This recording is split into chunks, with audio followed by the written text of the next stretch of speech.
বরগুনার আমতলীর মহাসড়কটি যেন এখন মৃত্যুর ফাঁদ।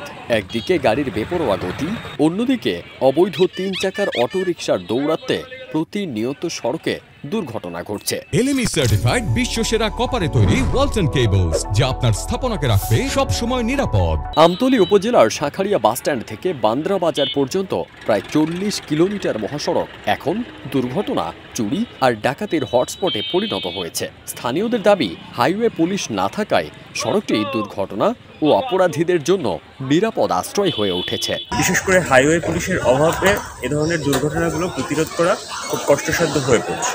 গত 6 মাসে অন্তত 30 থেকে 40 জন নিহত হয়েছেন এই সড়কে। গুরুতর আহত হয়ে পঙ্গুত্ব বরণ করেছেন প্রায় 4 শতাধিক মানুষ।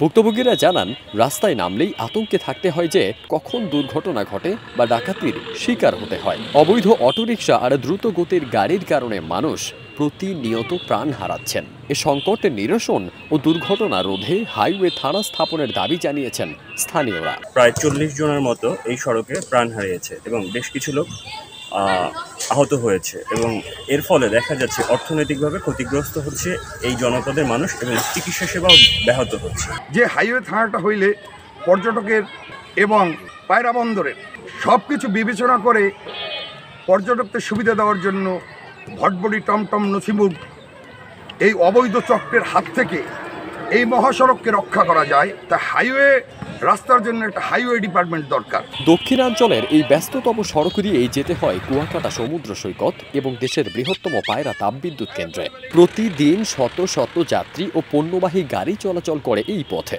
আমতলী ও তালতলী সার্কেলের সহকারী পুলিশ সুপার এবং হাইওয়ে পুলিশের অ্যাডিশনাল আইজিপি মোহাম্মদ দেলোয়ার হোসেন মিয়া স্থানীয়দের দাবির সাথে একমত পোষণ করে হাইওয়ে থানা স্থাপনের প্রতিশ্রুতি দিয়েছেন।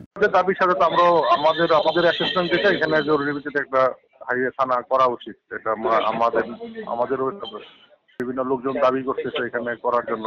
আপনারা তো নিশ্চয়ই, যেহেতু আপনারা স্থানীয়, আমাদেরকে আরো ভালো এটা প্রয়োজনীয়তা বুঝতেছেন। তো আমিও মনে করি যে লোকজন যেটা দাবি করতেছে সেটার সাথে আমরা একমত।